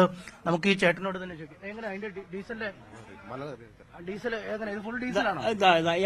അടി ഇവിടെ മാത്രമേ ഉള്ളൂ വെള്ളം, ബാക്കിയൊക്കെ ഡീസലാണ്. അടിയിലെ ഏറ്റവും അടിയിലുള്ള 2 ഇഞ്ച് ബാക്കി ഫുള്ളായിട്ട് ഡീസൽ. ഇതിപ്പോ 2 ലിറ്ററിന്റെ ഒരു പാത്രമാണ്. 2 ലിറ്ററിന്റെ പാത്രം. അതിലൊരു 50 ml പോലും വെള്ളമില്ല. ഇല്ല. എന്ത് ചെയ്യാനാ കൊണ്ടുപോകുന്നത്? ഇത് തീ കത്തിക്കാനൊക്കെ ഉപയോഗിക്കാം. പിന്നെ ഗ്യാസ് അടുപ്പ്, പിന്നെ ചിമ്മിണി അടുപ്പൊന്നും ഇല്ല, അതുകൊണ്ട് അതിനുവേണ്ടി ഉപയോഗിക്കാം, അടുപ്പ് കത്തിക്കാൻ. ഇതിപ്പോ എത്ര ലിറ്റർ കൊണ്ടുപോയിപ്പോ? കൊണ്ടുപോയിട്ടില്ല, ഇത് ഫസ്റ്റ് കൊണ്ടുപോയി. അത് പക്ഷേ കൊള്ളാം, നല്ലതാണ്. ഇവിടെ തീരെ വെള്ളമില്ല, കണ്ടില്ല. ഇത്ര എടുത്തിട്ട് കണ്ട ഇതാ ഉള്ളത്. അത് ഡീസൽ മുകളിൽ കിടക്കും, വെള്ളമാണ് അടിയിൽ കിടക്കുന്നത്. ബാക്കി ഇത്ര ഉണ്ട്. അപ്പൊ ഇനി ഇഷ്ടമാതിരി കോരാറുണ്ട് അവിടെ അതിനകത്തല്ലേ? ഇതാണ് കാഴ്ച നമുക്ക് കാണാൻ കഴിയും. ഇപ്പോൾ നമ്മൾ കോരാൻ പോലും പോയാൽ ഇതിൽ വരുന്നത് പൂർണ്ണമായും ഡീസൽ തന്നെയാണ്. വെള്ളത്തിന്റെ അംശം കുറവാണ്. ഈ ചെളിയൊക്കെ മറ്റു വശത്തുനിന്ന് കോരിയപ്പോൾ ലഭിച്ചതുള്ളൂ. പക്ഷെ ആ പൊങ്ങിക്കിടക്കുന്നത് പൂർണ്ണമായും ഡീസലാണ്. ഈ ഡീസൽ നേരെ കുപ്പികളിലേക്ക് കോരി കൊണ്ടുപോകേണ്ട ഒരു ആവശ്യം മാത്രമേ ഉള്ളൂ നാട്ടുകാർക്ക്. അതുകൊണ്ടാണ് നാട്ടുകാർ വീണ്ടും എത്തുന്നത്. ഈ ചേട്ടന് ലഭിച്ച കുപ്പിയിലും ഇപ്പോൾ ഇതും ഏതാണ്ട് പൂർണ്ണമായും ഡീസലാണ് അല്ലേ? അതിന്റെ അടിയിൽ കുറച്ച് ഭാഗം വെള്ളം. ഇതെന്തിനാ കൊണ്ടുപോയിട്ട് എന്ത് ചെയ്യും? സ്റ്റൗവിൽ ഒഴിക്കണം. സ്റ്റൗവിൽ ഒഴിക്കണം അല്ലേ? ചോറുണ്ടാക്കാൻ. വീട് അടുത്ത് തന്നെയാണോ? ഇവിടെ അടുത്ത് തന്നെയാണ്. ഇതാണ് അവസ്ഥ. ആളുകൾ ഈ ഡീസൽ പൂർണ്ണമായും കോരിയെടുക്കുന്ന കാഴ്ചകൾ തന്നെ. ഒരുപാട് ആളുകൾ ഈ സ്ഥലത്ത് എത്തിയിട്ടുണ്ട്. അവർ എല്ലാം വളരെ പെട്ടെന്ന് ഇന്നലെയാണെങ്കിൽ കൂടുതലായും വെള്ളത്തിന്റെ ഒരു അംശം ഈ ഡീസൽ ഉണ്ടായിരുന്നു. പക്ഷേ ഇന്ന് വെള്ളത്തിന്റെ അംശം ഒരുപാട് കുറഞ്ഞിരിക്കുന്ന സാഹചര്യം, ഏതായാലും 10% വെള്ളം പോലും ഇല്ലാത്ത ഒരു സാഹചര്യം. അതുകൊണ്ട് കൂടുതൽ ആളുകളാണ് ഇത് കേട്ടറിഞ്ഞ് ഇവിടേക്ക് വരികയും ഈ ഡീസലുകൾ കുപ്പിയിലാക്കി പകർത്തി കൊണ്ടുപോകുന്നതിന് എത്തുക. ഇത് വാഹനങ്ങളിൽ ഒഴിച്ചാൽ വാഹനങ്ങൾക്ക് തകരാറ് വരാൻ സാധ്യതയുണ്ടെങ്കിൽ പോലും ഈ സ്റ്റൗവിലും മറ്റുമൊക്കെ ഒഴിച്ച് തീ കത്തിക്കുന്നതിനും മറ്റ് അത്തരത്തിലുള്ള ആവശ്യങ്ങൾക്കും ഇത് ഉപയോഗിക്കാൻ കഴിയുമെന്ന ഒരു കണക്കൂട്ടിലാണ് ഇവരൊക്കെ എത്തിക്കൊണ്ടിരിക്കുന്നത്. നമുക്കൊരു വലിയ കൂട്ടത്ത് ആളുകളെ തന്നെ കാണാം. അവർ ഓരോരുത്തരും ഇതറിഞ്ഞ് ബക്കറ്റുകളും മറ്റുമൊക്കെ ആയിട്ടാണ് ആളുകൾ, വലിയ തൊട്ടിയിലൊക്കെയാണ് ആളുകൾ ഡീസൽ കൊണ്ടുപോകാൻ എത്തിയിരിക്കുന്ന ഒരു കാഴ്ചയാണ് നമ്മൾ കാണാൻ കഴിയുന്നത്. അവർ വരുന്നു, ഈ കുപ്പിയുടെ അടപ്പ് മറ്റുമൊക്കെ ഉപയോഗിച്ച് ആ ബക്കറ്റിലേക്ക്, ആ തൊട്ടിയിലേക്ക് ഡീസൽ കോരിയെടുക്കുന്ന അങ്ങേയറ്റം അപൂർവമായ കാഴ്ചയാണിപ്പോൾ നമുക്ക് കാണാൻ കഴിയുന്നത്. MS അനീഷ് കുമാറാണ് കോഴിക്കോട് നിന്നും വിവരങ്ങൾ പങ്കുവച്ചത്. ആലപ്പുഴ കളർക്കോട് വാഹനാപകട കേസിൽ കാർ ഓടിച്ച വിദ്യാർത്ഥി ഗൌരി ശങ്കർ ഒന്നാം പ്രതി. KSRTC ഡ്രൈവറെ പ്രതിപട്ടികയിൽ നിന്ന് ഒഴിവാക്കി. റിപ്പോർട്ട് ആലപ്പുഴ സൗത്ത് പോലീസ് കോടതിയിൽ സമർപ്പിച്ചു. ശരണ്യ സ്നേഹജൻ നൽകും വിവരങ്ങൾ. ശരണ്യ, 5 യുവ ഡോക്ടർമാരുടെ ജീവനെടുത്ത അപകടമാണ്.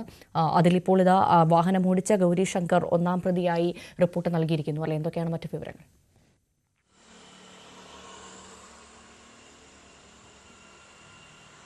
അതെ ഭവ്യ, അതായത് കഴിഞ്ഞ ദിവസം വരെ പോലീസിന്റെ പ്രതിപട്ടികയിൽ, അതായത് ഈ ആക്സിഡന്റിനെ സംബന്ധിച്ച പ്രതിപട്ടികയിൽ ഒന്നാം പ്രതിയായി ഉണ്ടായിരുന്നത് KSRTC ബസ് ഡ്രൈവർ ആയിരുന്നു. എന്നാൽ അദ്ദേഹത്തെ പ്രതിസ്ഥാനത്ത് നിന്ന് ഒഴിവാക്കിക്കൊണ്ടാണ് ഇപ്പോൾ ആ അപകട സമയത്ത് വാഹനം ഓടിച്ചിരുന്ന ചികിത്സയിൽ കഴിയുന്ന MBBS വിദ്യാർത്ഥി ഗൌരി ശങ്കറിനെ പ്രതി ചേർത്തുകൊണ്ട് പോലീസ് കോടതിയിൽ റിപ്പോർട്ട് സമർപ്പിച്ചിരിക്കുന്നത്. ആദ്യഘട്ടം മുതൽ തന്നെ KSRTC ഡ്രൈവറെ പ്രതി ചേർത്തതുമായി ബന്ധപ്പെട്ട വലിയ ആക്ഷേപമുണ്ടായിരുന്നു. പക്ഷേ അതൊരു സ്വാഭാവിക നടപടിക്രമം മാത്രമാണ് എന്നുള്ളതായിരുന്നു പോലീസ് പറഞ്ഞത്. അത് കോടതിയിലേക്ക് റിപ്പോർട്ട് സമർപ്പിക്കുമ്പോൾ അത് മാറ്റുമെന്ന് വ്യക്തമാക്കിയിരുന്നു. ഗൗരി ശങ്കറിന് ഇപ്പോൾ അശ്രദ്ധമായി വാഹനം ഓടിക്കുക, ഓവർ സ്പീഡ് അടക്കമുള്ള കാര്യങ്ങൾ അത്തരം കാര്യങ്ങൾ പോലീസ് വെരിഫൈ ചെയ്തിട്ടുണ്ട്. ആ ഒരു കാര്യങ്ങൾ പരിഗണിച്ചാണ് ഇപ്പോൾ സെക്ഷൻ 304 പ്രകാരം ഗൗരി ശങ്കറിനെതിരെ റിപ്പോർട്ട് കോടതിയിൽ സമർപ്പിച്ചിട്ടുള്ളത്. ഈ റിപ്പോർട്ട് പ്രകാരം ഗൗരി ശങ്കർ ഈ കേസിൽ ഒന്നാം പ്രതി ആവുകയും ചെയ്യും. മാത്രമല്ല ഈ ആക്സിഡന്റുമായി ബന്ധപ്പെട്ട് കൂടുതൽ CCTV ദൃശ്യങ്ങളൊക്കെ പോലീസ് ശേഖരിച്ചിരുന്നു. കപ്പക്കടയിൽ ഗൗരി ശങ്കർ ഈ വാഹനം ഓടിച്ചുകൊണ്ട് ഡീസൽ അടിക്കാൻ വരുന്ന CCTV ദൃശ്യങ്ങൾ പോലീസിന് ലഭ്യമായിട്ടുണ്ട്. ഒപ്പം തന്നെ ആ സമയത്തൊക്കെ നല്ല മഴയുണ്ട്. ഒപ്പം തന്നെ ഗൗരി ശങ്കറിന്റെ അക്കൗണ്ടിൽ നിന്നാണ് ഗൂഗിൾ പേ വഴി ഈ വാഹനം വാടകയ്ക്കെടുത്ത ആൾക്ക് 1000 രൂപ നൽകിയിട്ടുള്ളതും എന്നുള്ളതൊക്കെ പോലീസ് സ്ഥിരീകരിക്കുകയും ചെയ്തിട്ടുണ്ട്. അത്തരം കണ്ടെത്തലുകളിലേക്ക് പോലീസിന് പോകാനുമായിട്ടുണ്ട്. അതുകൊണ്ട് തന്നെ ആണ് നമുക്ക് ഒരു വലിയ അപകടമാണ് സംഭവിച്ചത്. അതിനകത്ത് നമുക്കറിയാം, ആ വാഹനം ഓവർ സ്പീഡിൽ വന്ന് ലെഫ്റ്റ് സൈഡിലേക്ക് ഒന്ന് ചരിഞ്ഞ് പിന്നീട് സ്കിഡ് ചെയ്ത് എതിർവശത്തേക്ക് വരുന്ന KSRTC ബസ്സിലേക്ക് ഇടിച്ചു കയറുകയായിരുന്നു. അത്രയും വലിയ ഒരു അപകടത്തിൽ ഇവർ പറഞ്ഞത്, ആദ്യഘട്ടം മുതൽ തന്നെ പറഞ്ഞത്, വാഹനത്തിന് മുന്നിൽ എന്തോ ഉണ്ടായിരുന്നു, അല്ലെങ്കിൽ മറ്റൊരു വാഹനത്തെ മുന്നിൽ നിൽക്കുന്നത് പോലെ തോന്നിയിട്ടാണ് വാഹനം വെട്ടിച്ച് മാറ്റിയതാണ്. പക്ഷേ അങ്ങനെയല്ല, ഓവർ സ്പീഡാണ് എന്നുള്ളൊരു കണക്കുകൂട്ടലിലേക്കാണ് ഇപ്പോൾ പോലീസ് പോകുന്നത്. അത്തരത്തിലൊരു സ്പീഡ് എടുക്കാൻ പറ്റുന്ന സ്ഥലമല്ലായിരുന്നു. എന്നിട്ടും എങ്ങനെയാണ് അത്തരത്തിൽ ഈ വാഹനം അത്രയും വേഗത്തിൽ സ്കിഡ് ചെയ്ത് ഇപ്പുറത്തേക്ക് ക്രോസ് ചെയ്ത് ഇടിച്ചത് എന്നുള്ളതാണ്. എന്തായാലും ഗൗരി ശങ്കറിനെ പ്രതി ചേർത്തുകൊണ്ട് ഇപ്പോൾ പോലീസ് കോടതിയിൽ റിപ്പോർട്ട് സമർപ്പിച്ചിരിക്കുകയാണ്. തീർച്ചയായും ശരണ്യ, ഒരു കാര്യം കൂടി, ചികിത്സയിലുള്ള മറ്റ് കുട്ടികളുടെ അവസ്ഥ എന്താണ്? അവരുടെ ആരോഗ്യനില തൃപ്തികരമാണോ? അവർ വളരെ വേഗം തന്നെ ജീവിതത്തിലേക്ക് തിരിച്ചെത്തുമെന്ന് നമുക്ക് പ്രതീക്ഷിക്കാമല്ലേ?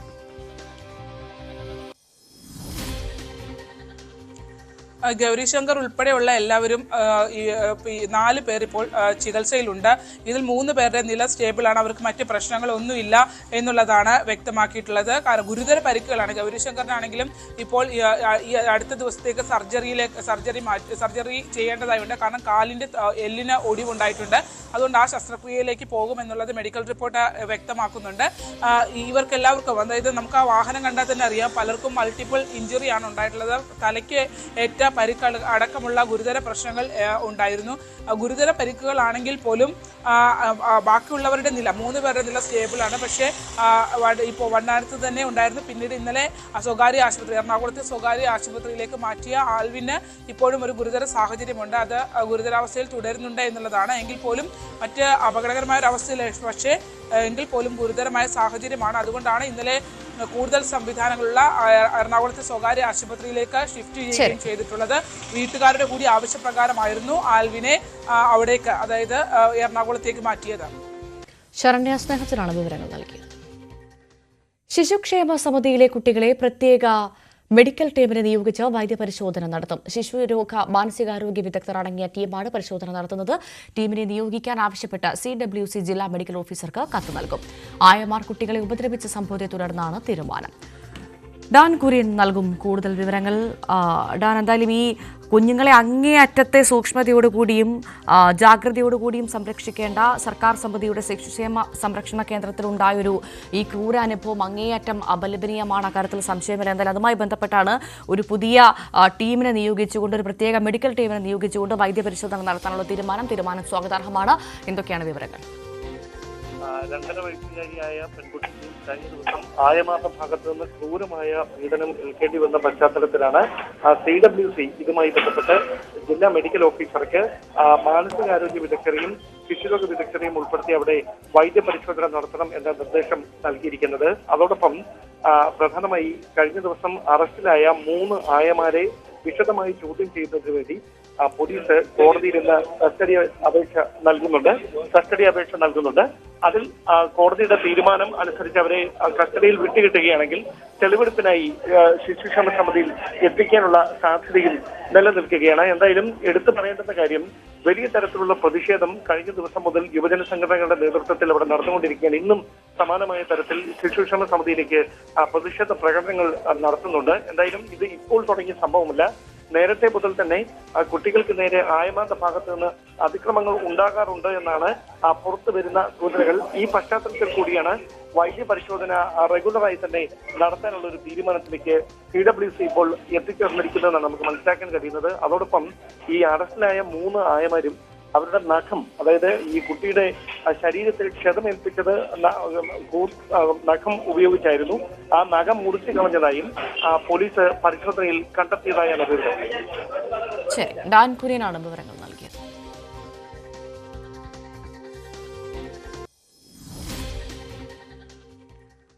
ദുരന്ത നിവാരണ ഭേദഗതി ബിൽ ഇന്ന് ലോക്സഭയുടെ പരിഗണനയിൽ. വയനാട് വിഷയം ശക്തമായി ഉന്നയിക്കുമെന്ന നിലപാടിലാണ് കേരളത്തിൽ നിന്നുള്ള എംപിമാർ.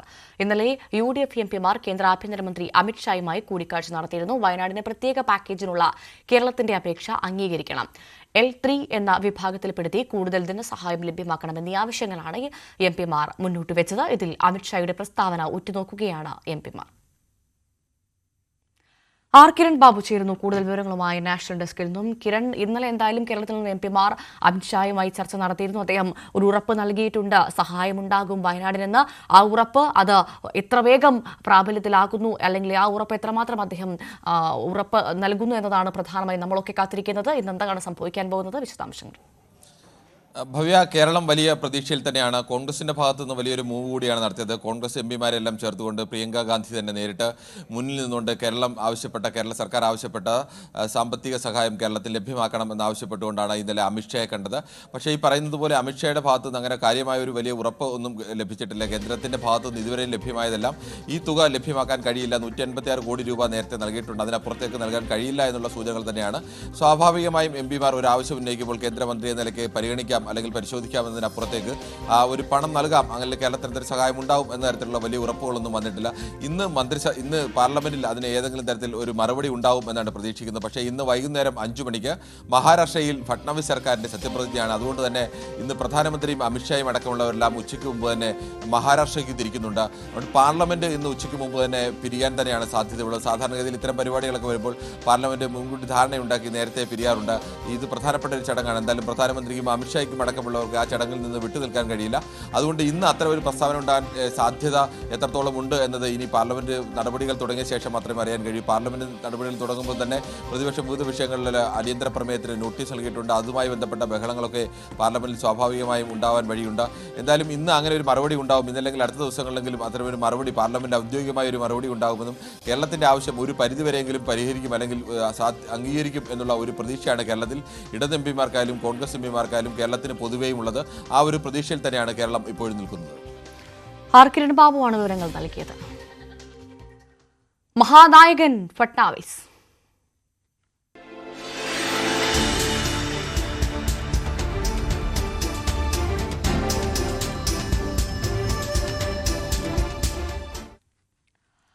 പുതിയ മഹായുതി സർക്കാർ ഇത് സത്യപ്രതിജ്ഞ ചെയ്ത് അധികാരമേൽക്കും. വൈകുന്നേരം 5:30 മുംബൈയിലെ ആസാദ് മൈതാനിയിലാണ് ചടങ്ങുകൾ നടക്കുക. പ്രധാനമന്ത്രി നരേന്ദ്രമോദി ചടങ്ങിൽ പങ്കെടുക്കും.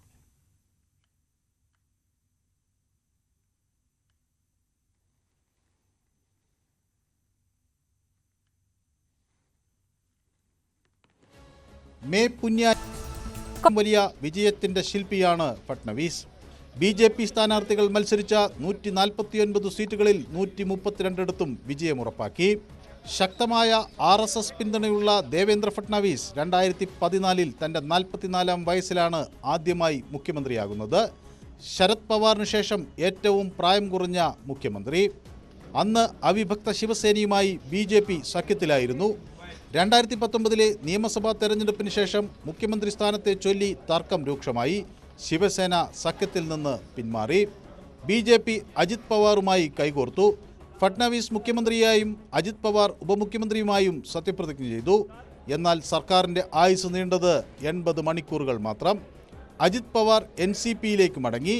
പക്ഷേ മാസങ്ങൾക്കുള്ളിൽ മഹാവികാസ് അഘാഡിയിൽ ഏക്നാഥ് ഷിൻഡെ കലാപക്കൊടി ഉയർത്തി. ആ സർക്കാരിന്റെ തകർച്ച ഫട്നവീസിന് പുതിയ പ്രതീക്ഷകൾ നൽകി. 2022 വീണ്ടും മുഖ്യമന്ത്രിയാകുമെന്ന് കണക്കുകൂട്ടി. പക്ഷേ ഏക്നാഥ് ഷിൻഡെയുടെ കീഴിൽ ഉപമുഖ്യമന്ത്രിയാകാൻ സമ്മതിക്കേണ്ടി വന്നു.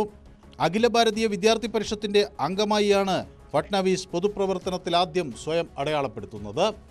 1992 തന്റെ 22ാമത്തെ വയസ്സിൽ നാഗ്പൂർ മുനിസിപ്പൽ കോർപ്പറേഷൻ മെമ്പറായി. പിന്നെ അവിടുത്തെ ഏറ്റവും പ്രായം കുറഞ്ഞ മേയറായി. നിലത്ത് ചെവിയും ചക്രവാളത്തിൽ കണ്ണുമുള്ള രാഷ്ട്രീയ ചാണക്യൻ എന്ന് BJP വിശേഷിപ്പിക്കുന്ന ഈ 54-കാരന് മഹായുതിയെ ഭദ്രമായി മുന്നോട്ട് കൊണ്ടുപോകാനാകുമോ എന്നാണ് ഇനി എല്ലാവരും ഉറ്റുനോക്കുക. National desk, news 18. ആഭ്യന്തര വകുപ്പ് ആർക്കെന്ന തർക്കം നിലനിർത്തിക്കൊണ്ടാണ് മഹാരാഷ്ട്രയിൽ മഹായുതി സർക്കാർ ഇന്ന് വൈകിട്ട് സത്യപ്രതിജ്ഞ ചെയ്യുന്നത്. ഉപമുഖ്യമന്ത്രിയായി സത്യപ്രതിജ്ഞ ചെയ്യാൻ ശിവസേനയിൽ നിന്നും ഏക്നാഥ് ഷിൻഡെ സമ്മതിച്ചിട്ടുമുണ്ട്. പക്ഷേ ആഭ്യന്തര വകുപ്പ് വേണമെന്ന ആവശ്യത്തിൽ നിന്ന് പിന്നോട്ടില്ല എന്നും അറിയിച്ചിട്ടുണ്ട്. നാളെയും മറ്റന്നാളുമായി നടക്കുന്ന ചർച്ചയിലൂടെ വകുപ്പ് വിഭജനം പൂർത്തിയാക്കാമെന്ന ധാരണയിലാണ് ഇന്ന് സത്യപ്രതിജ്ഞയ്ക്ക് ഷിൻഡെ സമ്മതം അറിയിച്ചത്. നാഷണൽ ഡെസ്കിൽ നിന്നും കിരൺ ബാബു നൽകും കൂടുതൽ വിവരങ്ങൾ. കിരൺ, എന്തായാലും മോദിയുടെയും അമിത്ഷായുടെയും വാക്കിൽ ഷിൻഡെ ഒതുങ്ങിയല്ലേ? മഹാരാഷ്ട്രയിലെ 2 ആഴ്ചത്തെ സസ്പെൻസ് ആണ് അവസാനിക്കുന്നത്. പക്ഷെ അപ്പോഴും ആർക്കാണ് ആഭ്യന്തരം എന്നുള്ള കാര്യത്തിൽ തീരുമാനമായിട്ടില്ല. തർക്കം തുടരുന്നു അല്ലേ? ഭവ്യ, അങ്ങനെ തന്നെ വേണം പറയാൻ. തൽക്കാലം തർക്കം നിലനിർത്തിക്കൊണ്ട് തന്നെയാണ് ഇന്ന് സത്യപ്രതിജ്ഞാ ചടങ്ങിൽ ഉപമുഖ്യമന്ത്രിയായി ഷിൻഡെ സ്ഥാനമേൽക്കുന്നത്. ഒരു വലിയ വിജയമാണ് നേടിയത്, ഞെട്ടിക്കുന്ന വിജയം എന്ന് തന്നെ പറയാം. 5-ൽ 4 ഭൂരിപക്ഷത്തോടു കൂടിയാണ് മഹായുതി വിജയം നേടിയത്. അത്തരമൊരു വിജയം നേടിയിട്ടും കഴിഞ്ഞ 11 ദിവസവും മഹായുതിക്ക് ആരാണ് മുഖ്യമന്ത്രി എന്ന് പ്രഖ്യാപിക്കാൻ കഴിഞ്ഞിരുന്നില്ല. ഏക്നാഥ് ഷിൻഡെ ഒറ്റ വാശിയിൽ നിന്നാണ് അതിൻ്റെ പ്രധാന തടസ്സമായിരുന്നത്. മുഖ്യമന്ത്രി സ്ഥാനം ആദ്യം 2.5 വർഷം വേണമെന്ന ആവശ്യം അദ്ദേഹം ഉന്നയിച്ചു. അത് അംഗീകരിക്കാൻ കഴിയില്ല എന്ന് BJP അറിയിച്ചു. തുടർന്ന് അങ്ങനെയാണെങ്കിൽ ആഭ്യന്തര വകുപ്പ് വേണം. കഴിഞ്ഞ തവണ ഏക്നാഥ് ഷിൻഡെ മുഖ്യമന്ത്രിയായിരുന്നപ്പോൾ ആഭ്യന്തര വകുപ്പ് BJPക്കായിരുന്നു. ഒരു കാരണവശാലും ആഭ്യന്തര വകുപ്പ് വിട്ടുകൊടുക്കാനാവില്ല എന്നുള്ള ഉറച്ച നിലപാടാണ്. പ്രത്യേകിച്ച് മഹാരാഷ്ട്ര പോലെ സംസ്ഥാനത്ത് ആഭ്യന്തര വകുപ്പ് ഏറ്റവും നിർണായകമാണ്. അതുകൊണ്ട് തന്നെ അത് വിട്ടുകൊടുക്കാനാവില്ല എന്നുള്ള ഉറച്ച നിലപാടിലായിരുന്നു BJP. മറുഭാഗത്ത് ഷിൻഡെയും അതേ നിലപാടിൽ തന്നെ നിന്നു. അതായിരുന്നു മുഖ്യ തടസ്സമായിരുന്നത്. ഇപ്പോഴും ആ തടസ്സം നിലനിൽക്കുകയാണ്. പക്ഷേ സത്യപ്രതിജ്ഞാ തീയതി നേരത്തെ തന്നെ പ്രഖ്യാപിച്ചു. ഇങ്ങനെ സത്യപ്രതിജ്ഞാ തീയതി പ്രഖ്യാപിച്ച ശേഷം അത് മാറ്റുന്നത് ഈ സഖ്യത്തിനാകെ നാണക്കേടുണ്ടാക്കുമെന്നും അല്ലെങ്കിൽ വലിയ കടുത്ത നീക്കങ്ങളിലേക്ക് BJP പോകാനുള്ള സാധ്യതയും എല്ലാം മുൻകൂട്ടി കണ്ടുകൊണ്ടാണ് ഷിൻഡെ തൽക്കാലം വഴങ്ങുന്നത്. നേരത്തെ തന്നെ ഷിൻഡെയുടെ തന്ത്രം ഇതുതന്നെയായിരുന്നു. പരസ്യമായി എവിടെയും BJPക്കെതിരെയോ മഹായുതിക്കെതിരെയോ എവിടെയും ഒരു വാക്ക് പോലും പറയാതിരിക്കുക, എന്നാൽ ചർച്ചകളിൽ നിന്ന് മാറി നിൽക്കുക എന്നുള്ള ഒരു തന്ത്രമാണ് അദ്ദേഹം ഉപയോഗിച്ചത്. പക്ഷേ അതിനെ ഇപ്പോൾ BJP എന്തായാലും തൽക്കാലത്തേക്ക് മറികടന്നിരിക്കുന്നു എന്ന് വേണം കരുതാൻ. അദ്ദേഹം ഉപമുഖ്യമന്ത്രിയായി സത്യപ്രതിജ്ഞ ചെയ്യാൻ ഇപ്പോൾ സമ്മതിച്ചിരിക്കുന്നു. ഇന്നലെ വൈകുന്നത് വരെയും അങ്ങനെ ഒരു സമ്മതം അദ്ദേഹം പരസ്യമായി നൽകിയിരുന്നില്ല. പക്ഷേ ഇപ്പോൾ ഇന്ന് അങ്ങനെ ഒരു സമ്മതം നൽകിയിരിക്കുന്നു. അദ്ദേഹം വൈകിട്ട് ഉപമുഖ്യമന്ത്രിയാവും. നാളെയും മറ്റന്നാളുമായിട്ടാണ് വകുപ്പ് വിഭജന ചർച്ചകൾ നടക്കുന്നത്. അതിൽ ആഭ്യന്തരം കിട്ടിയേ മതിയാവൂ എന്ന നിലപാടിൽ തന്നെയാണ് ഇപ്പോഴും ഷിൻഡെ നിൽക്കുന്നത്. അത് പരിഹരിക്കാനാവും എന്നാണ് പ്രതീക്ഷിക്കുന്നത്. ഇന്ന് നരേന്ദ്രമോദിയും അതോടൊപ്പം തന്നെ അമിത്ഷായും മുംബൈയിലെത്തുന്നുണ്ട്. ഇന്ന് മുംബൈയിലെത്തുന്ന ഇരുവരും ഏക്നാഥ് ഷിൻഡെയുമായി പ്രത്യേകം ചർച്ച നടത്താനുള്ള സാധ്യതയുമുണ്ട്. ഇവർ നൽകുന്ന ഒരു ഉറപ്പിന്റെ അടിസ്ഥാനത്തിൽ ഈ സർക്കാരിന്റെ വകുപ്പ് വിഭജനത്തിലടക്കം ഒരു തീരുമാനമാകും എന്നാണ് പ്രതീക്ഷിക്കുന്നത്. എന്തായാലും ഇന്ന് വൈകുന്നേരത്തെ സത്യപ്രതിജ്ഞ ചടങ്ങ് ആഘോഷമാക്കാൻ തന്നെയാണ് BJPയുടെയും ശിവസേനയുടെയും അതോടൊപ്പം തന്നെ NCPയുടെയും തീരുമാനം. ശരി, കിരൺ ബാബുവാണ് വിവരങ്ങൾ നൽകിയത്. യൂറോപ്യൻ സ്പേസ് ഏജൻസിയുടെയും ഇസ്രോയുടെയും സംയുക്ത മിഷനായ പ്രോബ 3 വിക്ഷേപണം ഇന്ന് വൈകിട്ട് 4:12 അന്താരാഷ്ട്രീയ ഹെലിക്കോട്ടയിലെ സതീഷ് ധവാൻ സ്പേസ് സെന്ററിൽ നിന്നാണ് പ്രോബ 3 വിക്ഷേപിക്കുക. ഇന്നലെ നടക്കാനിരുന്ന ദൌത്യം ചില സാങ്കേതിക കാരണങ്ങളാൽ ഇന്നേക്ക് മാറ്റുകയായിരുന്നു. സൂര്യന്റെ അന്തരീക്ഷത്തിലെ പ്രഭാവലയമായ കൊറോണയെക്കുറിച്ച് പഠിക്കാനാണ് പ്രോബ 3 മിഷൻ തയ്യാറാക്കിയിരിക്കുന്നത്. 2001 പ്രോബ 1 എന്ന മിഷനായി ESAയും ഇസ്രോയും ഒന്നിച്ചിരുന്നു. പ്രോബ 3 ഇന്ത്യയുടെ പോളാർ സാറ്റലൈറ്റ് ലോഞ്ച് വെഹിക്കിൾ അഥവാ PSLV പ്ലാറ്റ്ഫോമിന്റെ സഹായത്തോടെ ഭൂമിയിൽ നിന്ന് 60,000 കിലോമീറ്റർ ദൂരത്തേക്ക് സഞ്ചരിക്കും. ഒക്കുൾട്ടർ, കൊറോണഗ്രാഫ് എന്നിങ്ങനെ 2 സ്പേസ് ക്രാഫ്റ്റ് അടങ്ങുന്നതാണ് പ്രോബ 3. ഒക്കുൾട്ടർ സൂര്യന്റെ ശക്തമായ വെളിച്ചത്തെ എതിർക്കുമ്പോൾ കൊറോണഗ്രാഫ് കൊറോണയുടെ ചിത്രങ്ങൾ പകർത്തും. 19 മണിക്കൂർ ദൈർഘ്യമുള്ള ഓരോ പ്രദക്ഷിണത്തിലും ഇടതടവില്ലാതെ 6 മണിക്കൂർ വരെ ശാസ്ത്രജ്ഞർക്ക് കൊറോണ വീക്ഷിക്കാൻ കഴിയും. National desk, news 18. ഇടവേള.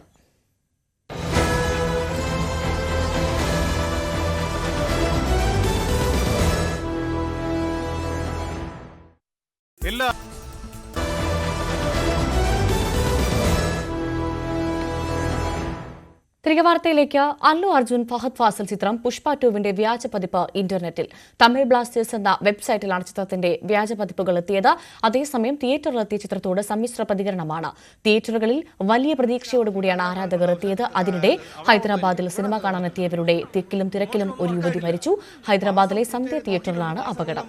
അല്ലു അർജുൻ പങ്കെടുത്ത പ്രീമിയർ ഷോയ്ക്കിടെയായിരുന്നു സംഭവം. നമുക്ക് ആദ്യം സിനിമയുടെ ആരാധകരുടെ പ്രതികരണങ്ങളിലേക്ക് കടക്കാം. സ്റ്റണ്ട് കൊറിയോഗ്രാഫി അത്യാവശ്യം നല്ല രീതിയിൽ ചെയ്തിട്ടുണ്ട്. ബാക്ക്ഗ്രൗണ്ട് സ്കോർ എന്ന് പറഞ്ഞാൽ വധം എന്ന് പറഞ്ഞാൽ വെറും വധമാണ്. ബാക്ക്ഗ്രൗണ്ട് സ്കോർ ഒട്ടും കൊള്ളത്തില്ല. ഇമോഷണൽ ഒട്ടും കണക്ട് ആവത്തില്ല. വെറും ഇവിടെ ഓടാൻ വഴിയത്തില്ല. എന്തായാലും അവിടെ ഓടുന്നതായിരിക്കും, ഇവിടെ ഓടത്തില്ല. ഇല്ല, ഓടപ്പം ഓടില്ല. Super movie, super. മാസ് സിനിമയാണ്. അല്ലു അർജുൻ സാറിന്റെ ഒരു മാസ് സിനിമ തന്നെയാണ് പറയാം. മാസാണ്. ഫാഫയ്ക്ക് നല്ല മാസമായിട്ടുള്ള ഒരു റോള് കിട്ടിയിട്ടുണ്ട്. ഇമോഷണലി നല്ല വർക്കൗട്ട് ആയിട്ടുണ്ട്. 3 ഭാഗമുണ്ട്. പിന്നെ വലിയ ഇതില്ല, മാസ് കുറവെന്നല്ല, പോരാ, ഒട്ടും പോരാ. സമ്മിശ്ര അഭിപ്രായങ്ങൾ തന്നെയാണ് എത്തുന്നത്.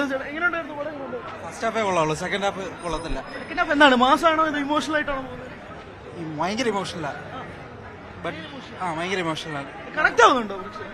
കണക്ട് അധികം ആവുന്നില്ല, ഇത്തിരി ബോറായിട്ടുണ്ട്. മലയാളം ഡബിങ്ങിന്റെ ആണോ അതോ സ്ക്രീൻ? മലയാളം ഡബിംഗ് ഒന്നും കുഴപ്പമില്ല, സ്റ്റോറിയുടെ ഇതാണ്. ഒന്നും പറയണ്ട, കാണാതിരിക്കാൻ നല്ലത്. മാസിന് ലാഗിന് വെച്ചാൽ വെറുപ്പിന്റെ ഉസ്താദായിരുന്നു. ലാഗ്, ഒരു എന്താ പറയാ, പാസം, ചുമ്മാ ഒരു അനാവശ്യ സീൻസ് ഒക്കെ ഒരു ഇതുമില്ല. പാട്ട് ക്ലൈമാക്സ് ഒക്കെ ഹൈ നിർത്തலாம் ഇല്ലാന്ന് പറയാൻ നടക്കില്ല നമ്മുടെ. പക്ഷെ 2 വരുമ്പോ ഒരു ഇത് ഒന്നും പറയാ. രശ്മിക വെറുപ്പീരായിപ്പെട്ടു, വെറുപ്പീരാ, ഒന്നും പറയാനില്ല. സത്യം കൊള്ളത്തില്ല. പടം പാതി വെച്ചിട്ട് ട്രാക്ക് മാറിപ്പോണു. അതൊരു ഫസ്റ്റില് ചന്ദനക്കടത്തിന്റെ ഇതൊക്കെ വന്നിട്ട് പിന്നീട് ഫാമിലി ആയിട്ട് പടം കൊണ്ട് തൊലച്ചളഞ്ഞു.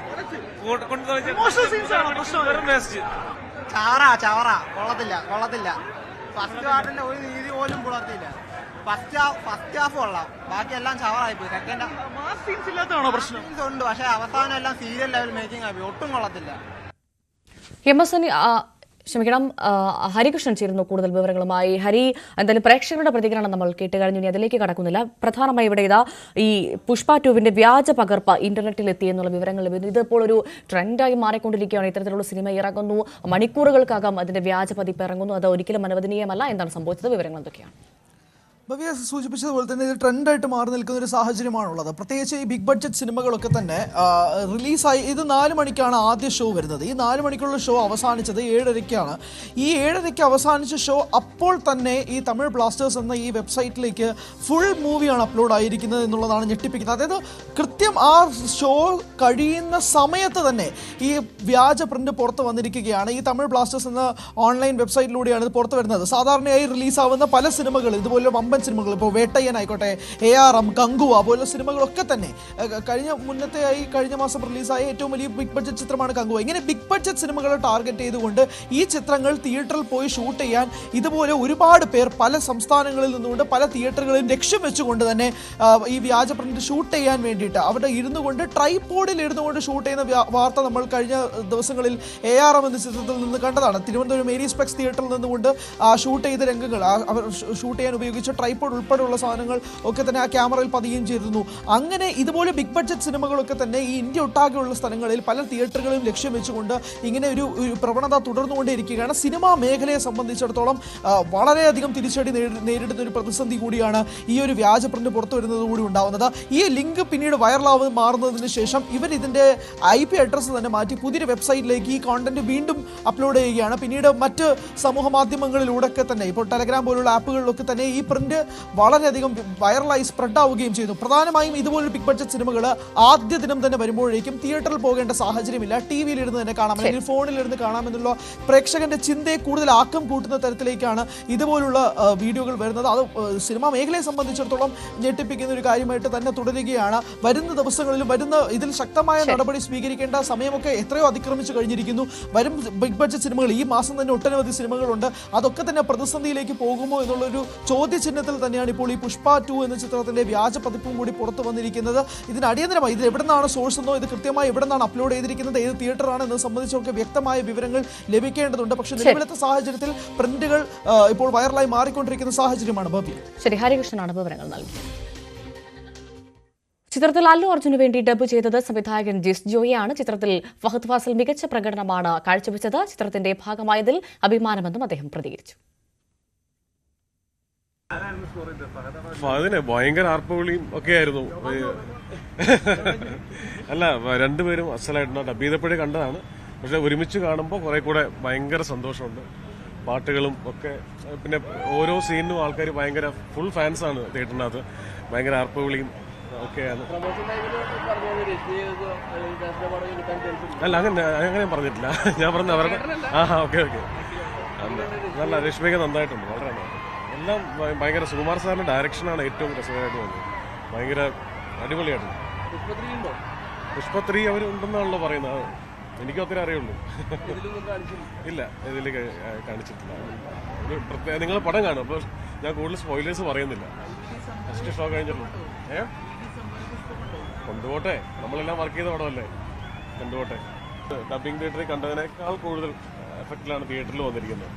പാട്ടും ഫൈറ്റും എല്ലാം, കൊറിയോഗ്രാഫിയും ഇമോഷൻസും ഒക്കെ നന്നായിട്ടുണ്ട്. എനിക്ക് ഭയങ്കര രസമായിട്ട് തോന്നി പടം. അടിപൊളിയായിട്ട് തോന്നി. എന്തോ ആ സ്പോയിലേഴ്സ് ഒന്നും ഞാൻ പറയുന്നില്ല, നിങ്ങൾ പടം കാണും. ഫഹദിനെ കുറിച്ച് പറയേണ്ട കാര്യമില്ല. ഞാൻ നേരത്തെ അന്ന് ഡബിംഗ് കഴിഞ്ഞപ്പോഴേ പറഞ്ഞാണ് അസലായിട്ടുണ്ട് എന്നുള്ളത്. ഫഹദ് നമ്മുടെ അഭിമാനമാണ്, ചങ്കാണ്.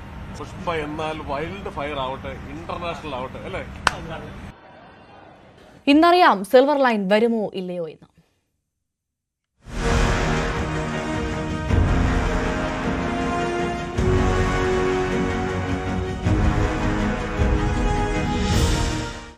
കേരളയിൽ നിർണായക യോഗം ഇന്ന് കൊച്ചിയിൽ. ദക്ഷിണ റെയിൽവേ, കേരളയിൽ ഉന്നത ഉദ്യോഗസ്ഥർ പങ്കെടുക്കും. സ്റ്റാൻഡേർഡ് ഗേജ് മാറ്റി ബ്രോഡ് ഗേജ് ആക്കണമെന്നത് അടക്കമുള്ള റെയിൽവേയുടെ നിർദ്ദേശങ്ങൾ ചർച്ചയാകും. യോഗം ഉച്ചയ്ക്ക് 2:30-ക്കാണ്. ശരണമന്ത്രമുഖരിതം സന്നിധാനം. ശബരീശ ദർശനം നിങ്ങൾക്കായി സമർപ്പിക്കുന്നത് മിൽമ ഗീ.